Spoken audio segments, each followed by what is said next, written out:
running backwards and forwards along this predetermined route with a giant 3D printer, taken that technology, found this special concrete that's available to 3D print dwellings. Going once, going twice, sold! You're listening to the Property Pod. All right, guys, welcome back to the Property Pod, your weekly engagement into real estate here in your Hobart Marketplace. It almost wasn't a weekly engagement this week. We've hit the studio late. There's been a bit going on. So it's glad that we could snake in and have a little chat. Snake in? Yeah, well, look, I went to a photo shoot and unfortunately it didn't work out. So it threw my whole day out. And I was like, man, I was really looking forward to that one this morning. So what am I going to do? It was perfect timing because obviously I was cancelled as well. So it's like, mate, There you go. You're free. I'm free. Red hot tip. John's got a really nice looking property coming on the market very soon. It just wasn't ready for photos today. What makes it so good, John? The top floor feels like the bedrooms from that movie Hook because they're all like that attic sort of style feel. Yeah. Do you remember that one, the Peter Pan one with Robin Williams? Oh, actually, I think I saw this one come through. Is that the one in Berridale? Riverview Parade. Yeah. Rosetta. Right near It's really cool. Rosetta Primary. So it's just a child's, like a kid's dream upstairs. And when the owners had bought it, the grandkids, when they're really young, that was just their favourite place to hang out. 'Cause every room, attic. every little room they had just felt like their own little escape. Well, this sounds really silly. You know how the other day I came around to your place getting ready for your garage sale and Parker was finding all those Nerf guns? Yep, and and stuff? shooting them all. I don't know why, but in my head when we got to this place, I was like, man, this would be a fun place to play Nerf guns. Oh, 100%, because it's a full circle. Yeah, so you can't get cornered and you can run around anywhere. Yeah. And so, these Nerf guns come to my head. I was like, man, I might buy this place and have Nerf wars with the boys. I'm 100% in on that because the two houses that we had, I remember growing up in Stapleton Street in Glenorchy, that had a full like rectangle shape in some respects. So you could do, run around circles. And if you remember the one we had up at Chigwell, that was the same upstairs. So that was, it was very hard to get cornered. There was always a way to weasel your way out of a situation. And you could get on the little microphone thing, the intercom. I'm coming to get you. You've got nowhere to hide. Yeah. I kind of feel as well, growing up with your old man, you had to weasel out of a few little things at times, John. You ran. John! Yeah, so look, John does have a really nice property coming up very soon. Once it's photographed, I'm sure it's going to come up a treat. And the reason it was cancelled was there was just, a few little touches to finish it off. And as I was leaving, I said, well, we're removing the butts. There's going to be no butts once we get there and take the photos. It's going to be a sharp-looking property. And they've worked so hard because they used our campaign agent to get the funds to be able to paint, do patchwork, heaps of stuff. So, to sit there and just right at that last minute to go, oh, should be right. It's like, oh. Sounds like you two are both in their corner. Yeah. Oh, well played, Pat. I was actually just going to say with the campaign agent, can you I know we've got an episode about it, but can you explain it to any listeners that haven't listened to that one, how that kind of works? That have come in late at episode 161 or whatever it is. No, tell me about that. It feels like the episode 100 was only like a week ago we were having the cake. That is actually, we're looking at that number, it actually blows my mind. God, this episode is going. All right, let's wind it back. Campaign agent. So very quickly, it's a way just to be able to get access to money through the company's called Campaign Agent, but it's a short-term loan, so you can get access to up to about 25 grand, where then payable within 6 months. So that allows our clients to if you need to do professional styling, do you need to do any maintenance, any minor renovations, and they'll approve that loan. The money will become available and then has to be paid 6 months from then. And that usually gives us enough time to get the house on the market, get it sold and everything wrapped up so that, all that stuff can be paid off in time. Yeah, it's really cool because obviously it was firstly designed to help just with marketing costs here at the agency. But then we started branching out to these renovation type projects. We used it on 32 Arunda. No, now I've had a mental blink. Yeah, up in West Moona. Yeah, we used it on one in West Moona where we painted the house out and owner was able to fund it through Campaign Agent. You're using it now. I've got one over at Linda's Farm I'm currently using it on, and it really does help owners unlock that potential in the home. So say the argument is like, I think I'm ready to sell or I need to sell. I don't have the funds to get the house up to kind of where it needs to be to be in the market. Yes. Oh, look at Call back referencing to last week. Yep. So this is a way of saying like we'll take out this amount of money from the campaign agent. That'll come off the sale price, or basically, essentially, if we can add in the $5,000 to fix it up, we'll see returns on the other side. Hopefully we'll make of some it. more money at the other end. So hopefully that investment of $5,000 might return, 10 or 15,000 in profit at the end. And very simply, it's just like getting a short-term loan with a bank, but it's a specific product so that there's no, instant interest payments. There's no payments need to be made for 6 months. Yep. Yeah. So and it's designed solely for the housing real estate industry. Sure. So it's really easy for us to be able to help the owner get access to those funds. Normally we can get the funds into your bank account within, 48 to 72 hours, that sort of range. yeah, a few days. So it doesn't take that huge amount of time to get the funds, so you can get working on the project pretty much straight and then, away. like if you're someone like John that has all these people in your corner, then you can start sending out your minions to say, all right, sweet, we need the electrician to come in and do this, we need this person to do this, the funds are available. Well, that's exactly what we're doing at Lindisfarne. So today we've got the bath being resprayed and the tiles being resprayed just to freshen up the bathroom. We've got painters over there next week doing a few of the walls and the window frames.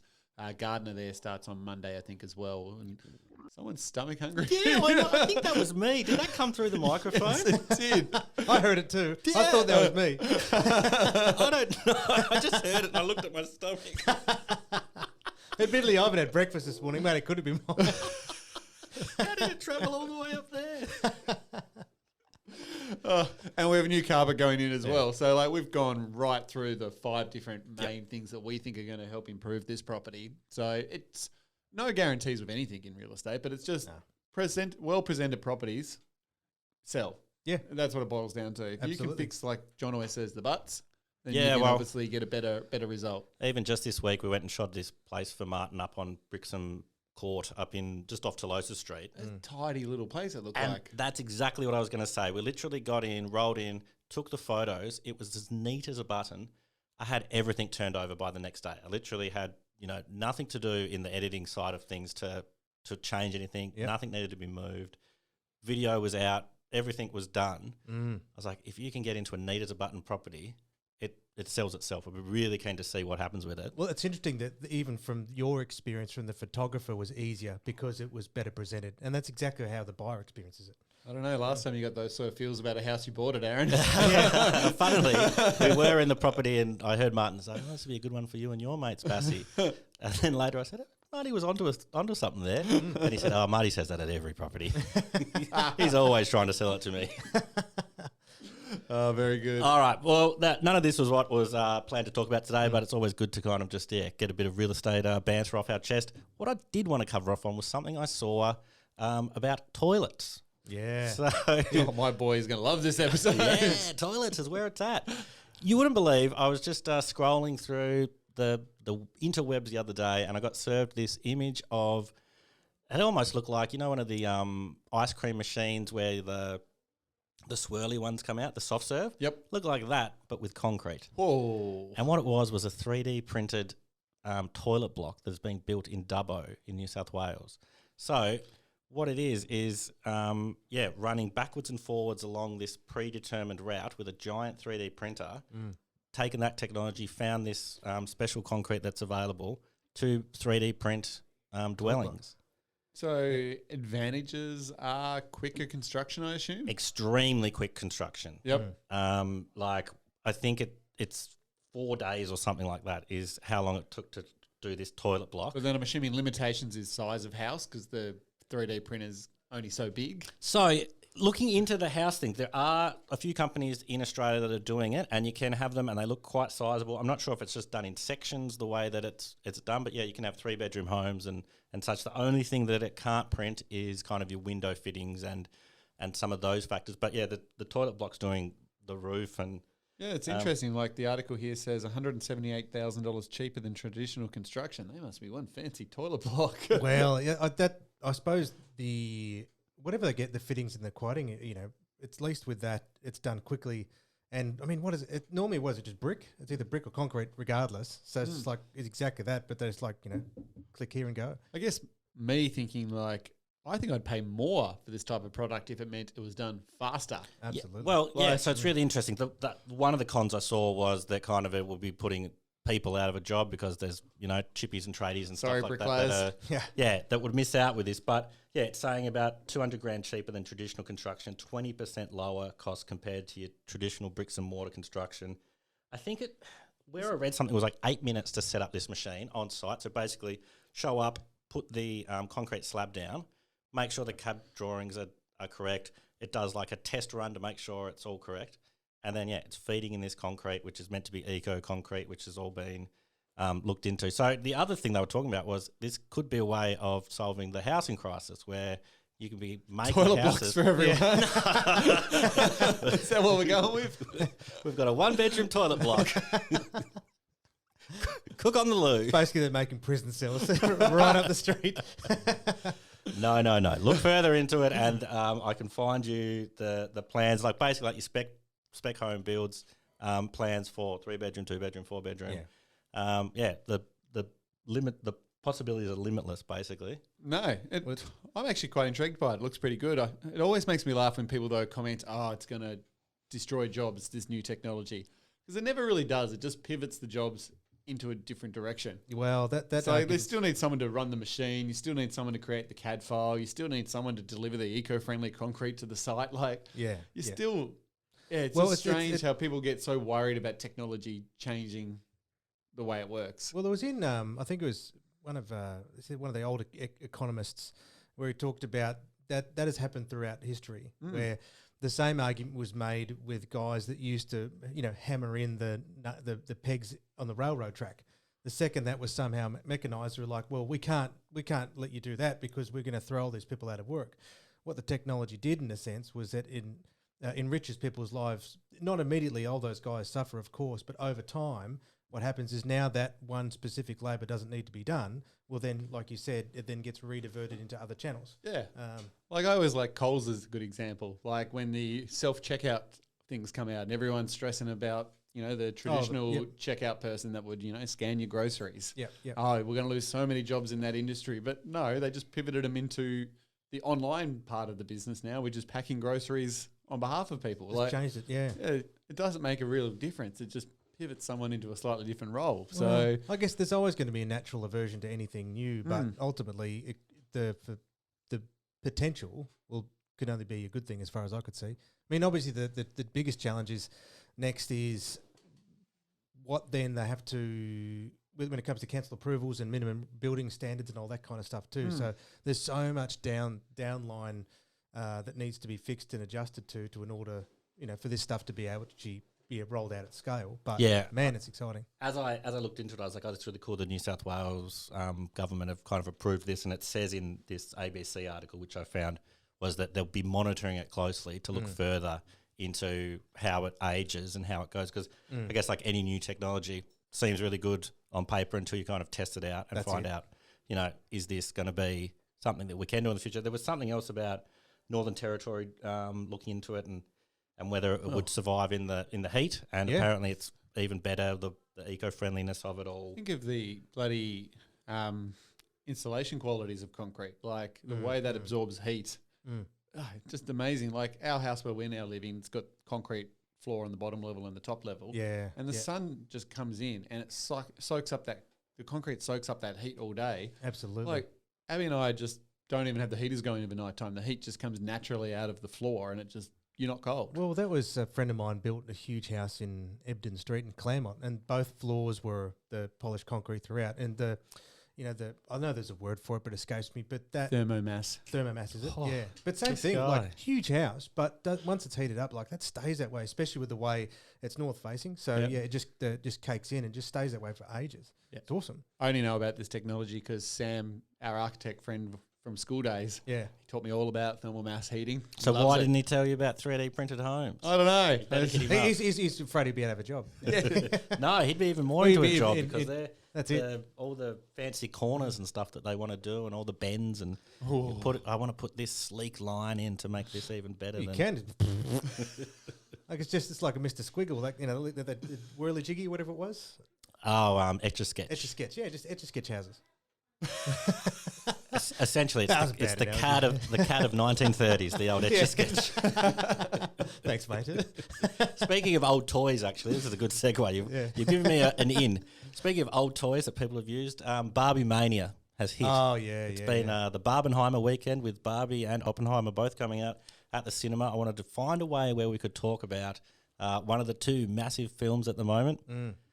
I first was going to go with Oppenheimer and say, where would you build your Bunker. Your bunker. bomb? Yeah, Your yeah. bomb bunker. Where would you build that to prevent the apocalypse? We've talked in the past that Tasmania amazing. Well, for it the reminds apocalypse. me of a story of John when he sold a piece of land to Yeah, an yeah, Englishman. yeah, yeah. Yes, I was going to go with that, but I've heard that enough times. So I thought I could switch to Barbie and Barbie's dream house. Did you know that in somewhere in California that you can now Airbnb out? I did Barbie's see the dream photos house? of this, and it is a very intense pink house. Isn't it? Would, Yeah. would it even be a great experience, or you just want to be in there for 5 minutes like a museum and leave, you know? Yeah, it's probably more that like the overstimulation of sleeping at night with your eyes kind of just being like pinked. I'm But interested by the neighbours. Like, does it glow at night? It is that pink. it's very, Like, very pink. It is very full on, but it fits the Malibu vibe, so I guess it sort Exactly. of just slots in well on the hill there. So Malibu Barbie, she's got a dream house up there. There's also like the Star Wars house that we talked about previously on the pod, the one that was Yep. the plans that people could go to. I know there's a Bluey house in Brisbane, Yes. Yes. which you can go and visit. And Didn't they? There's the Brady Bunch. I'm pretty sure that's an option, as well as the Simpsons house as well. and a Seinfeld scale Apartment? So I wanted to reach out to you guys and be like, what would be your pop culture dream house that you'd love to visit, live in, Airbnb? This is odd, but remember what was that puppet show? Oh gosh, she had. You have to cut this because it's going to take me a long time to think. No, this is the good bit. But the puppeteer, it was a sheep. And Lamb Chops Play Along. Lamb Chops Play Along. So I'm 99% confident in that they had their Lamb Chops house. Yeah. Yeah. So that was. I remember being a kid and thinking this is amazing because they had all little secret doors and trap doors and stuff. So I don't think it'd be comfortable at all. But I would be very keen to see. Maybe it's just that kid in me to see I was a Lamb gonna Chops say Play that's- Along life size to scale house. That's an amazing kind of deep reference in your brain, like locked in there. Yeah. Someone said to me, when was the last time you thought about lamb chops, John? But yeah, I still hear there's that member berries that are kicking in. It's Yeah. like, oh, that just looks so cool. So I'm going to roll with that. That's the first one that comes to mind. All right, Pat. What I'm do you all got? about that Lego house that's outside of Las Vegas. Okay, yeah, It's yeah. this big, giant white house, and it's made to look like giant Lego bricks. That's pretty intense. And then inside, it's all like constructed like Lego. To me, you know me, I love my Lego. I love Yeah, yeah. building stuff, and I just think it'd be really cool to go there. Jack often watches on YouTube this guy who's, I can't remember his name, Unspeakable or Unbreakable or something. Anyway, he's got one of the videos where he's made a giant Lego house out of actual Lego bricks. So a fully functional Shit. out of Lego bricks, and have worked it all out. I'm just like, Like This guy's got way too real much life money. Minecraft. Well, it's only fair if you give us your pick. yeah, I Yeah. did think about this. I was trying to work it out. I was Since like, you've had the time to think, because you threw Yeah, us yeah. under the bus, so you should have an answer. yeah, I didn't actually do that. I guess I probably should have put some thought into that. What would be my ultimate dream house? I'm going to go with Luke Skywalker's house from Tatooine. Yeah, well, like, Oh, but that's nah, the thing. too sandy and Too like, sandy. you know, I hate sand. I could. The another one that came to mind was the castle from Voltron. Yeah, That's see, that's sick. where I'm more leaning, like something that's just right out there, like the He-Man castle, or Yeah.